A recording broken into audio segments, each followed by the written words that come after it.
Bismillahirrahmanirrahim. Assalamualaikum warahmatullahi wabarakatuh.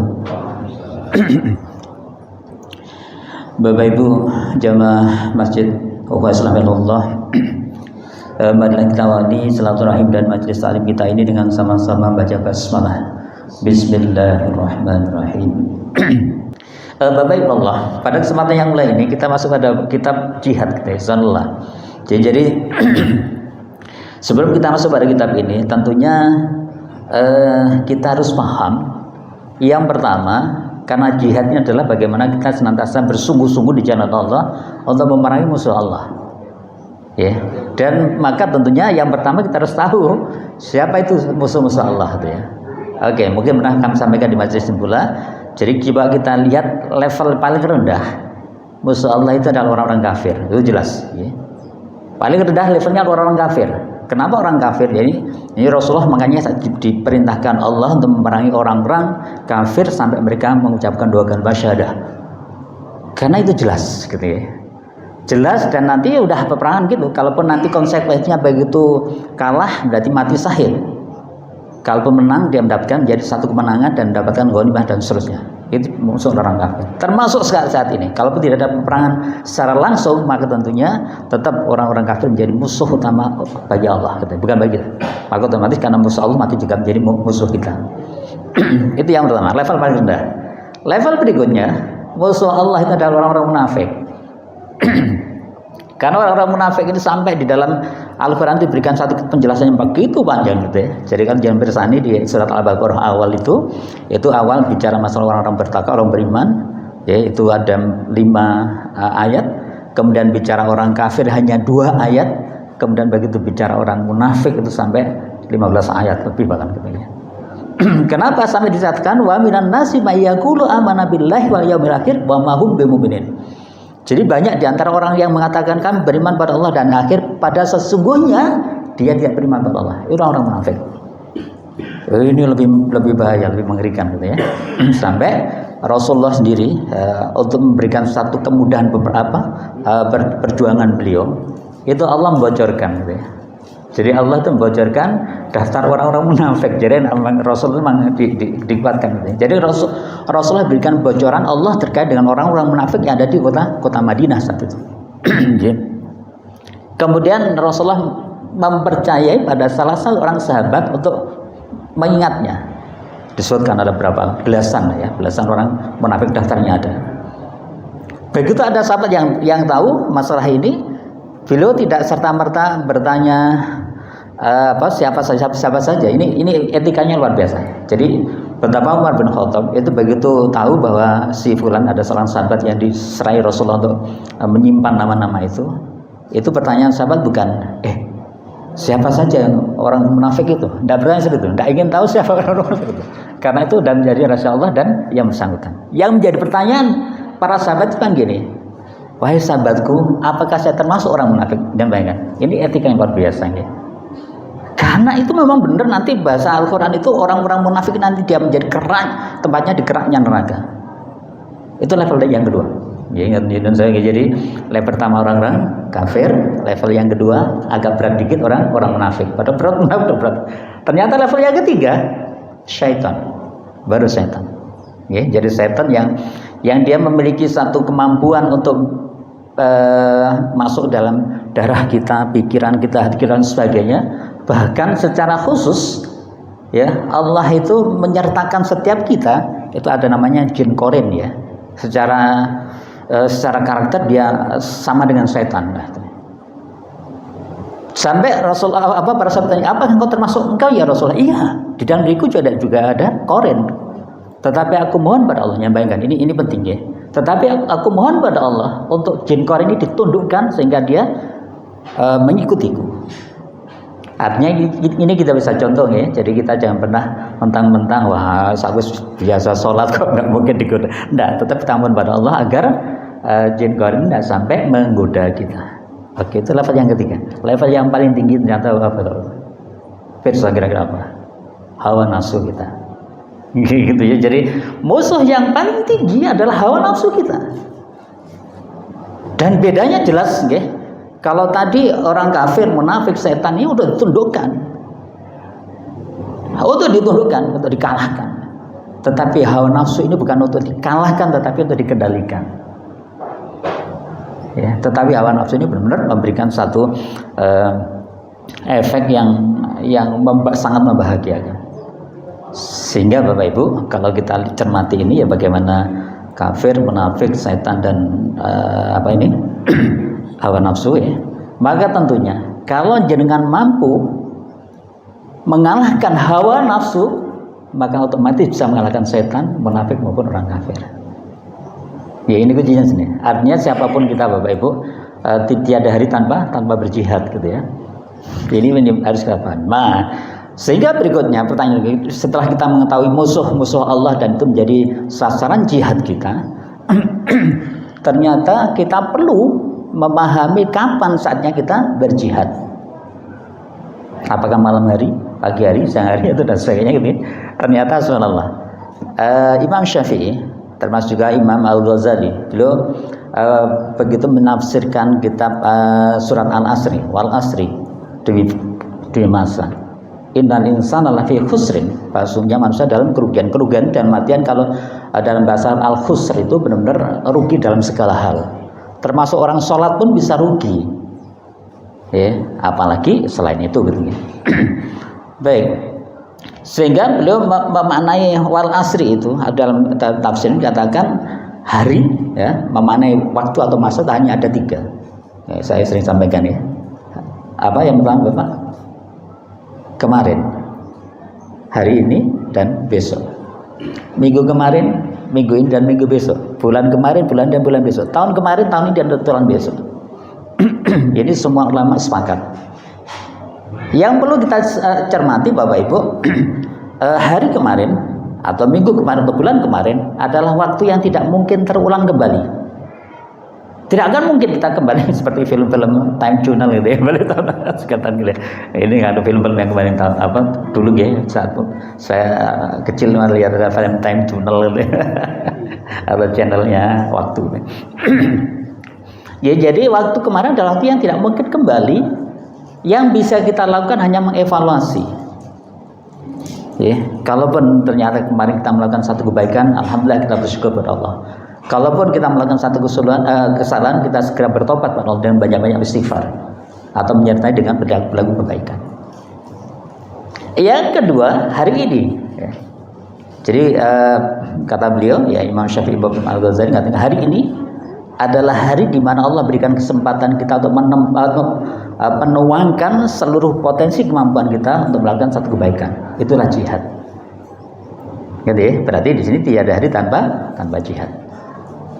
Apapun udah kondisinya. Jadi kalau kita tiba-tiba tergelincir mengikuti arus setan, ya udah segera bertobat. Kalau tergelincir mengikuti orang-orang munafik, ya segera kita bertobat. Apalagi sebagai tergelincir mengikuti hawa nafsu, kita udah segera bertobat di hari itu. Dan besok kata beliau adalah hari yang belum tentu kita lewati. Karena belum tentu kita lewati, yang kita lakukan kita harus menjadi orang yang cerdas, bahasa Rasulullah itu. Kalau kayis orang yang cerdas. Ada 3, kalau muflis orang bangkrut, kalau kayis orang yang cerdas. Siapa orang cerdas itu 2 cuman. Wal tantu nasub makota baligh. Jadi beliau melihat apa yang dilakukan untuk dievaluasi, kemudian mempersiapkan hari esok. Hanya itu.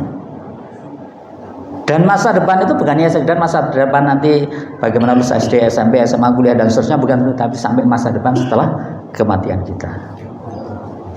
Sehingga mungkin banyak yang kalau jangan ikuti di beberapa YouTube atau ceramah ulama kita kan katanya. Jadi kehidupan sesungguhnya itu akhirat kan katanya. Udah insya Allah kita paham semalah itu dia. Nantinya Bapak Ibu di sini saya ingin memberikan satu penegasan.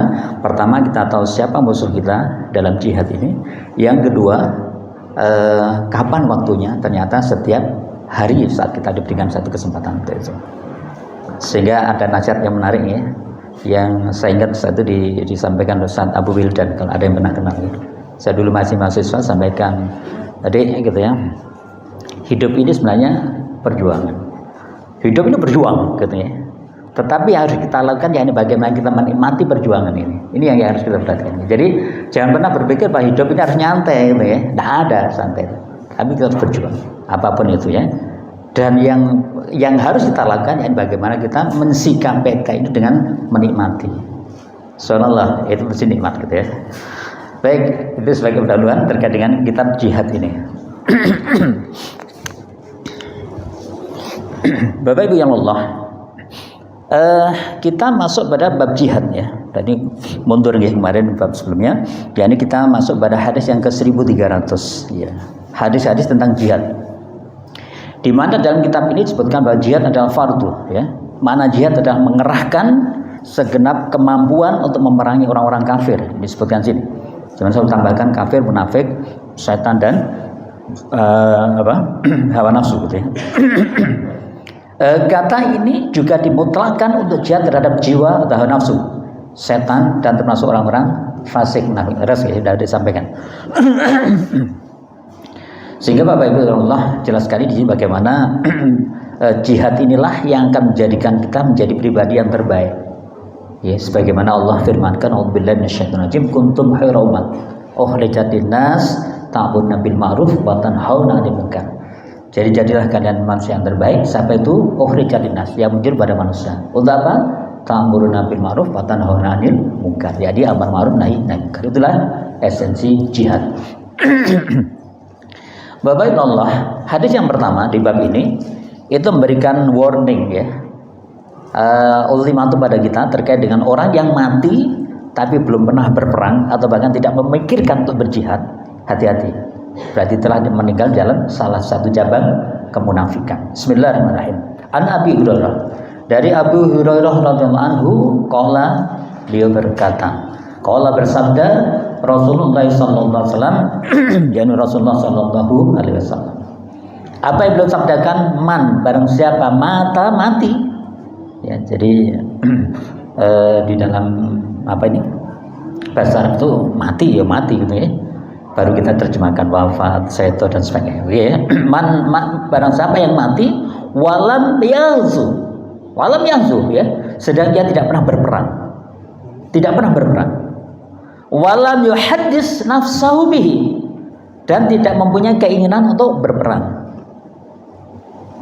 Yang berarti kan matinya dia ala sohbatin min nifaq, berarti matinya dia dalam salah satu cabang kemunafikan. Jadi Bapak Ibu, saya ingin berikan satu penegasan buat kita semua ya, bahwa lagi-lagi kehidupan kita adalah berjihad, dan bentuk jihadnya banyak sekali. Dengan bagaimana memakmurkan masjid ini sebagai satu sarana untuk menegakkan atau mendirikan kalimat Allah minimal di lingkungan kita, itu bagian dari jihad. Begitu ada event-event kebaikan, menurut saya besok ada Idul Adha misalnya itu. Ini bagaimana jadikan menebarkan kebaikan, menginformasikan kebaikan, benar mengajak pada kebaikan, itu bagian dari jihad. Kalau sampai orang Muslim sholat saja, sholatnya khusyuk ya, katakanlah sholatnya rutin, 5 waktu berjamaah misal, tetapi dengan hal seperti ini abai, maka dalam dirinya ada juga kemunafikan. Hati-hati, dia hati-hati sekali. Jadi monggo, sehingga ini memberikan satu motivasi buat kita semua bahwa sesungguhnya Islam kita ini harus disertai dengan satu perjuangan untuk berubah, menegakkan kebaikan untuk Islam. Jadi baik. Bapak Ibu, hadis ini adalah dalil tentang kewajiban untuk melakukan atau azam atau berkeinginan untuk berjihad ketika itu memungkinkan dalam jihad yang sungguhnya. Jika dia mati, ya, sedangkan hal itu tidak pernah terlintas di dalam hatinya, maka dia mati dalam keadaan memiliki salah satu perilaku orang munafik. Ya, sedangkan jihad adalah mengerahkan segenap kemampuan untuk memerangi orang-orang kafir dan para pemberontak. Tadi ya, kami sampaikan ya. Itu jihad adalah mengerahkan segenap kemampuan untuk memerangi para musuh Allah. Baik Bapak Ibu Allah. Kemudian apa saja potensi yang kita berikan dalam berjihad itu? Bismillahirrahmanirrahim. Wa Anas, dari Anas radhiyallahu anhu, anna Nabi sallallahu alaihi wasallam, Nabi Muhammad sallallahu alaihi wasallam qala, beliau bersabda, jahidul musyrikin. Jadi berjihadlah melawan kaum musyrikin. Jadi musyrikin kalau jenengan bersani di surat Al-Bayyinah ya, orang-orang kafir itu dari orang-orang musyrik dan orang-orang ahli kitab kan gitu ya. Dimasuk di dalamnya. Orang-orang musyrikin dengan apa? Bi amwalikum, dengan hartamu, wa anfusikum dan jiwamu, wa alsinatikum dan lisanmu. Jadi jelas sekali Bapak Ibu di sini hadis ini memberikan satu penegasan kepada kita semua bahwa kita disuruh berjihad itu dengan jiwa, harta, jiwa maupun lisan kita.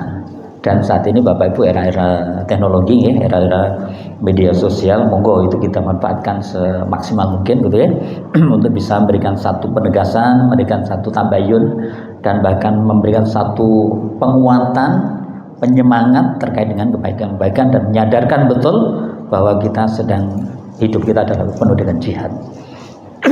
Hati-hati jangan sampai salah sasaran gitu ya. Hati-hati jangan sampai salah sasaran. Ini banyak sekali di kita ini yang salah sasaran gitu. Berjihadnya bersungguh-sungguhnya sesama muslim gitu ya. Oh itu dah, kita banyak kasus-kasus yang terjadi ya. Ini salah betul ya. Dan ini bahaya. Berarti kita telah memerangi hamba Allah ya, artinya orang yang mengakui Allah sebagai Tuhannya. Dan ini bahaya. Bahkan dikisahkan satu ketika ada seorang sahabat perang, kemudian ada salah satu musuh orang kafir, begitu dia sudah tertawan ya, udah tinggal dipenggal gini, dia mengucapkan 2 kalimat syahadah. Jadi jangan bayangkan kalau di Arab itu nggak perlu dituntun ya, karena udah fasih bahasa Arab gitu. Jadi asyhadu an la ilaha illallah.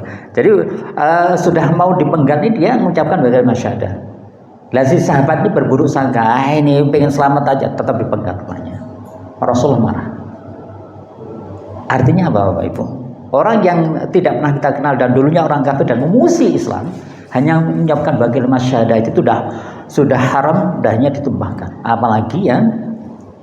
Apalagi sampai sekelas ustaz kita gitu ya. Dan saya mungkin jenengan bersani Ustaz Adi Hidayat sempat dijihad oleh beberapa kelompok gitu. Ini hati-hati. Baik.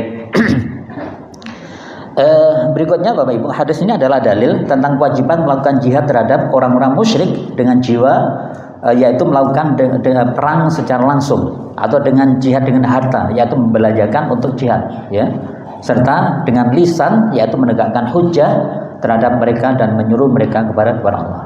Ya jelas sekali di sini kita bisa lakukan. Kalaupun ternyata kita tidak sedang berjihad di medan laga, is okay. Berarti kita tidak sedang melakukan itu. Tapi kita bisa melakukan dengan yang berikutnya, yang dengan harta kita maupun dengan lisan kita. Ngerti ya? Baik. Hadis berikutnya, hadis yang 1302, yakni bahwa wanita tidak wajib berjihad kecuali jihadnya adalah haji dan umrah.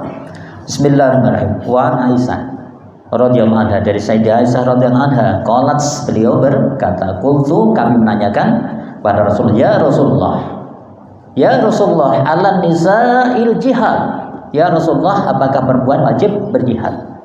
Qala, Rasulullah jawab, nah ya, jihad wanita la qital fi, ya tidak berperang.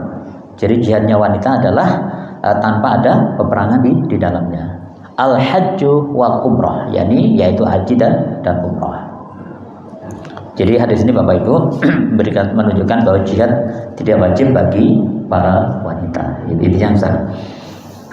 Baik. Kemudian ini kita fokuskan pada jihad perang sekarang ya. Pada hadis yang 1303 itu bagaimana saat mereka mau berangkat jihad, manakala masih ada orang tua, itu wajib izin pada orang tua jika dia masih pemuda ya, artinya bukan lagi mandiri sebagai seorang keluarga. Bismillahirrahmanirrahim. Wa an Abdurrahman ibnu Amr, dari Abdullah bin Umar radhiyallahu anhu. Qala, beliau berkata, jaa, datang rajulun, laki-laki, lan Nabi, kepada Nabi Muhammad SAW. Kenapa dia datang pada Rasulullah? Yang yasta'dinluhu, yani mereka minta izin fil jihad, untuk ikut berjihad. Ini yang dikisahkan siapa nggih? Jadi di sini ada seorang laki-laki datang kepada Rasulullah untuk ikut berjihad atau berperang. Faqala, kemudian Rasulullah bersabda, ahayyu walidaka, apakah kedua orang tuamu masih hidup? Ahayyun, apakah masih hidup? Walidaka, ini kedua orang tuamu. Qala, ia berkata, na'am, ya Rasulullah.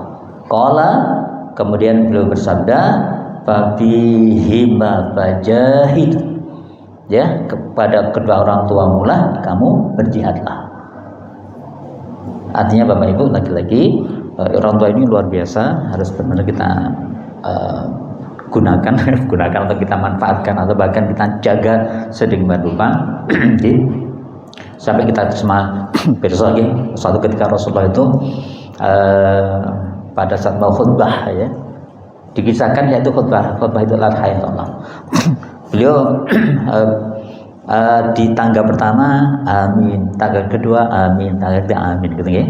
Kemudian sahabat setelah selesai khutbah, sahabat bertanya, ya Rasul, ada apa kamu amin amin, gitu ya. Maka Rasulullah bersabda, amin yang pertama itu Rasulullah, malaikat memohon pada Allah, ya Allah, jika ada seorang hamba begitu mendengar asma Rasulullah, maksudnya itu disebut, kemudian tidak membaca sholawat atas beliau, maka celaka dan rugilah dia.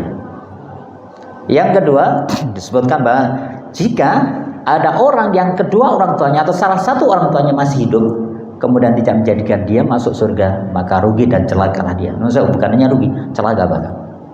Ini jihad.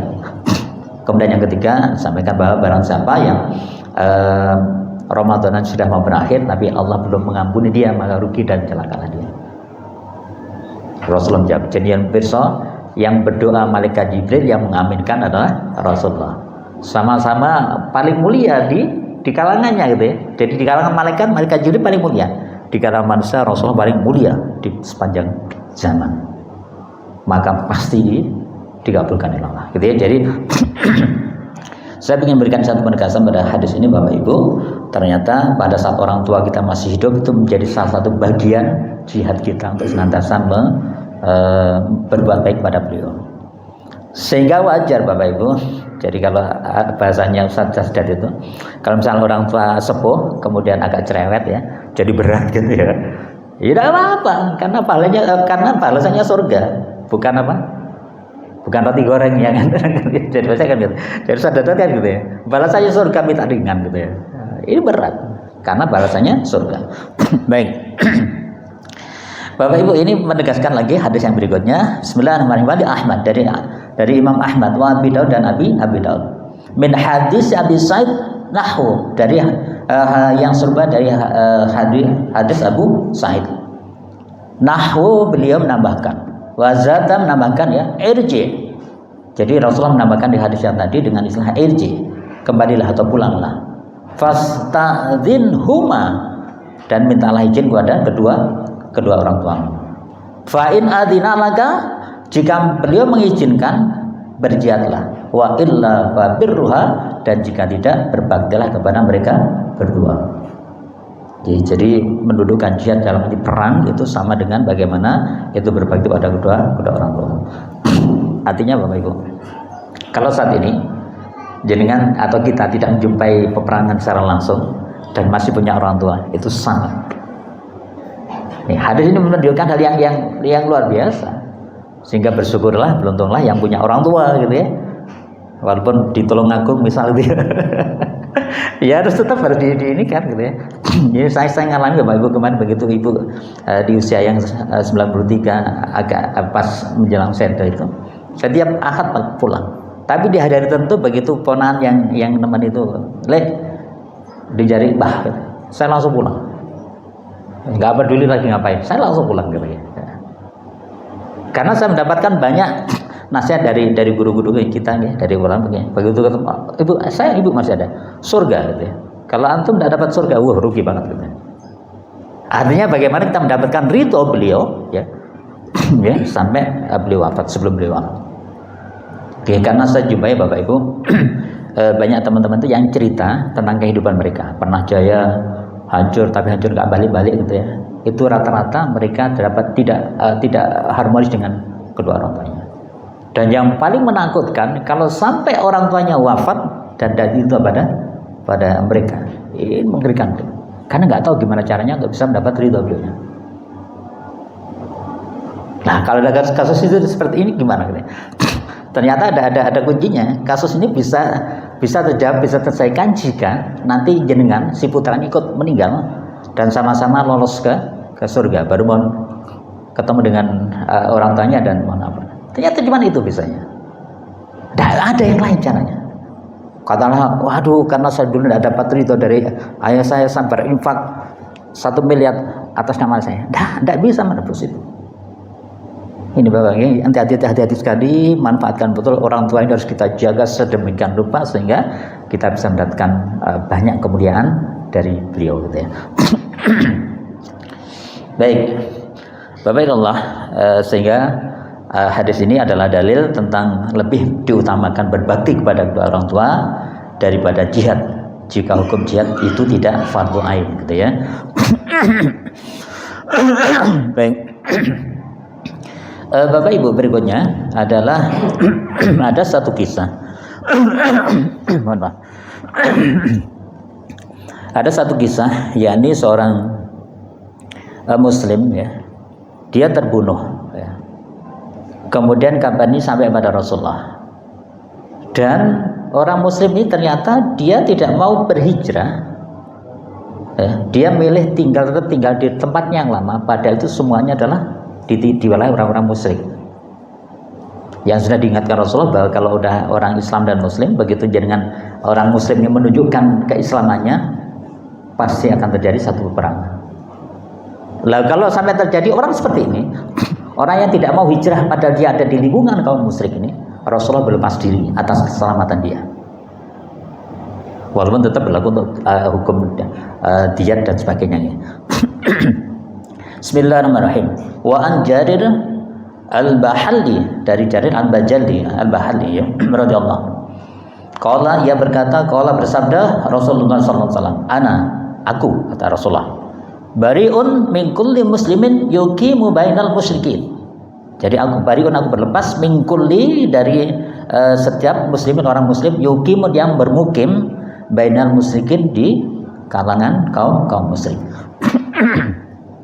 Jadi hadis ini diriwayatkan oleh tiga perawi hadis dan sahih, raji ya, Bukhari, dan dikatakan Imam Bukhari ini sahih gitu ya.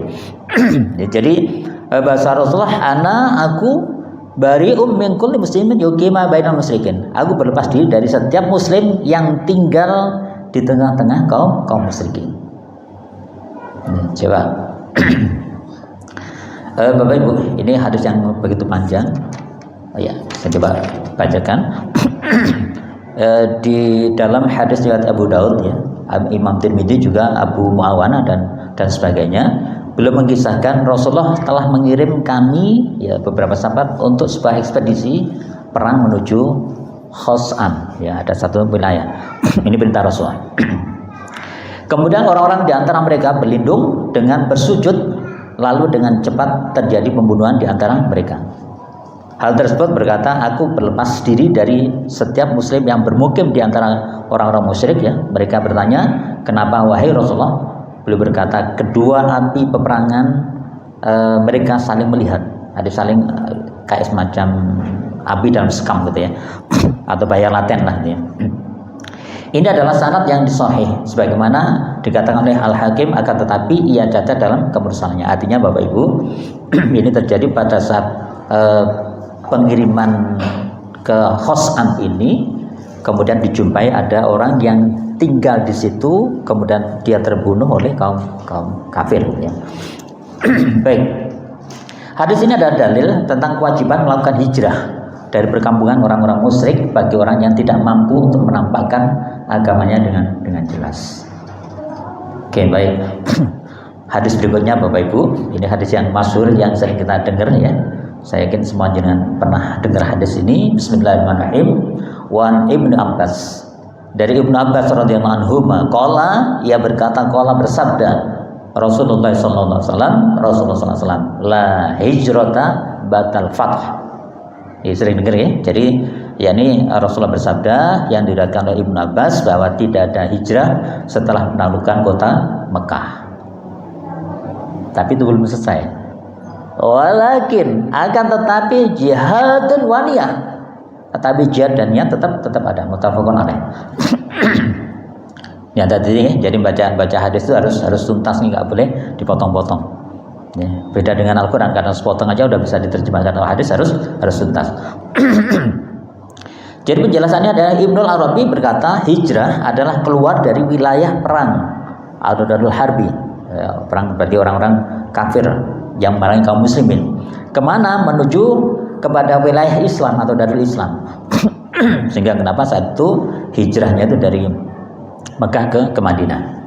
Atau bahkan nanti setiap kali ada peperangan, ya, di dalam kaum kafir itu mesti ada 3 pilihan nanti. Pilihan pertama, begitu mereka kalah, masuk Islam atau yang lainnya, ya. Masuk Islam, dijat atau dibunuh, ya, denda atau dibunuh. Kalau dia masuk Islam, dikasih 2 pilihan. Hijrah ikut ke Darul Islam atau dia tetap tinggal di situ. Jadi kalau dia tetap tinggal di situ, berarti dia dihukumi sebagai Arab Badui. Jadi orang Islam yang menetap di satu daerah yang tidak tempat Darul Islam, sehingga dia tidak mendapatkan ghanimah, atau bahkan harta-harta dari perang itu. Kecuali setelah itu dia ikut perang, pada saat ikut perang itu aja. Tetapi begitu dia masuk Islam kemudian ikut hijrah, dia mendapatkan harga ghanimah, walaupun tadi musuh, gitu ya. Ya, baik. Bapak Allah, jadi ini jelas sekali, yakni hijrah itu hukumnya fardu pada masa Rasulullah dan masih tetap berlanjut sepeninggal beliau. Bagi orang yang takut terhadap dirinya sendiri, yang terputus sama sekali adalah hijrah menuju kepada Rasulullah, yakni kota Mekah, di mana beliau berada. Sehingga mengenai sabda beliau, tetapi jihad dan niat, Imam An-Nawawi berkata maknanya adalah bahwa kebaikan yang terputus dengan terputusnya hijrah itu dapat dihasilkan dengan jihad dan niat yang baik. Ya, jadi ini berikan satu pemahaman buat kita semua. Kalaupun kita tidak mungkin melakukan satu hijrah ke tempat lain karena tempat kita udah relatif baik, ya, sama lah misal di SKI ini kan sangat bagus sudah lingkungannya. Tetapi ini tidak pernah berhenti yang namanya jihad dan niat untuk lebih baik lagi, lebih baik lagi dan lebih baik lagi. Ya, setelah diri kita berproses seperti itu, kita ajak yang lain, keluarga kita, tetangga kita, sampai kita ciptakan menjadi satu lingkungan yang Islami. Ini penting, ya. Ini tidak boleh putus, tidak boleh berhenti. Ini yang menjadikan kita menjadi pribadi yang terbaik. Baik. Yang menarik lagi Bapak Ibu, ini hadis yang ke 1307, ya. Yakni ada pertanyaan, ya, yakni mereka ada yang berjihad, ya, karena ingin dapatkan ghanimah, ingin menjadi terkenal sebagai pemberani dan sebagainya. Nah, sebelum masuk ke sini saya ingin menyinggung sedikit Bapak Ibu. Ada satu kisah. Ini sahabat ini ikut perang, kemudian dikabarkan syahid. Karena syahid maka semua sahabat pada iri. Wah, ini sahabat si A ini syahid, maka dia sudah menikmati dia di surga. Apa jawab Rasulullah? Lah, tidak, dia di neraka. Begitu Usud punya Usud ditanya, kenapa ya Rasulullah? Karena dia telah mengambil ghanimah sebelum dibagi. Artinya dia mencuri. Padahal kalau dia bersabar sesaat aja, nanti dia akan mendapatkan ghanimah sama dengan yang lain. Ini dikiaskan dengan non-sewu Bapak Ibu. Mungkin Mas Hakim yang nanti pengawas korban, ya. Ini penting. Panitia korban atau siapapun, ya, ini perlu kami sampaikan. Ya, jangan nanti begitu melaksanakan Idul Kurban nanti, ya. Ini banyak terjadi, karena jadi panitia pada belum dibagi dia mencoba menyembunyikan sesuatu tanpa inilah sebelum dibagi lagi, maka statusnya adalah mencuri. Hati-hati siapapun itu. Dan menurut saya Bapak Ibu, jangan egois. Saya sudah sampaikan, jangan egois, jangan ananiah dalam bahasa Islam, ya. Apa itu egois? Pokoknya aku enggak. Jangan. Selamatkan semuanya. Dengan cara gimana? Jangan harus atur sedemikian rupa sehingga itu tidak terjadi untuk jamaah atau panitia yang lain. Ini apa? Dirawuh, ya, alhamdulillah. Ini bisa jadi pertimbangan kita semua, ya. Jadi betapa itu sesuatu yang baik menjadi rusak, ya, bahkan menjadikan kita masuk neraka, walaupun nanti karena orang beriman, ya, satu ketika akan tetap ke surga, tetapi masuk neraka karena hal itu. Ya, tadi panitia juga harus bertanggung jawab akan hal tersebut, gitu, ya. Jangan merasa pokoknya aku enggak boleh, gitu, ya. Oke, baik. Baik, hadis yang terkait disebut dengan yakni hadis yang 1307. Bismillahirrahmanirrahim. Wa Abi Musa Al-Asy'ari, dari Abu Musa Al-Asy'ari radhiyallahu anhu qala, ia berkata, qala bersabda Rasulullah sallallahu alaihi wasallam, man qadara litakuna kalimatullah yang ulya fa huwa fi sabilillah. Jadi barang saya berperang untuk meninggikan kalimat Allah, maka dia berada di jalan Allah. Hanya itu, muttafaqun alaih ya. Oke. Saya coba jelaskan Bapak Ibu.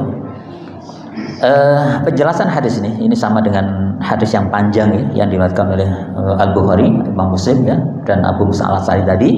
Yakni bahwa hadis ini disebutkan dengan ringkas, sedangkan lafalnya yang panjang disebutkan Abu Musa Al-Asy'ari.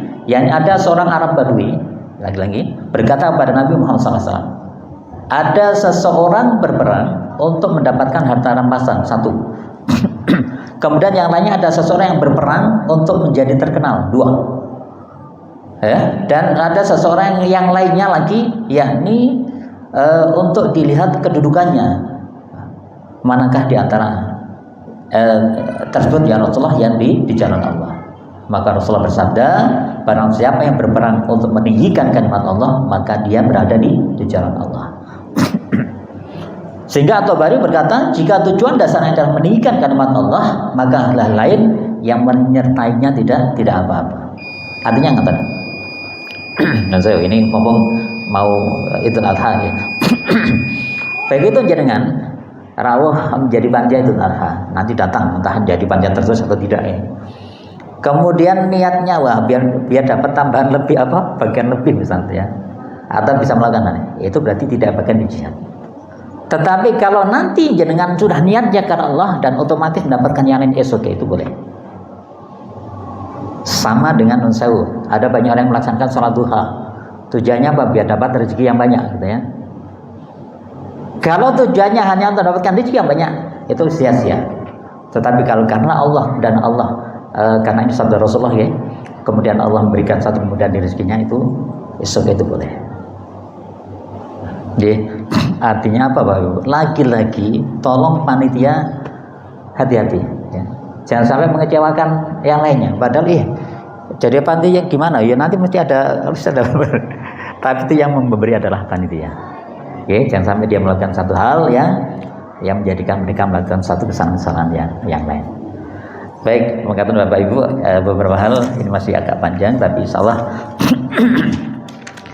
kita akan bahas pada Rabu yang akan datang. Semoga Allah berikan kekuatan pada kita sehingga kita bisa istiqomah dalam majelis ilmu kita. Allahumma amin. Kita semulakan dengan doa kafaratul majelis. Subhanakallahumma wa bihamdika nasyhadu an la ilaha illa anta astaghfiruka wa atubu ilaik.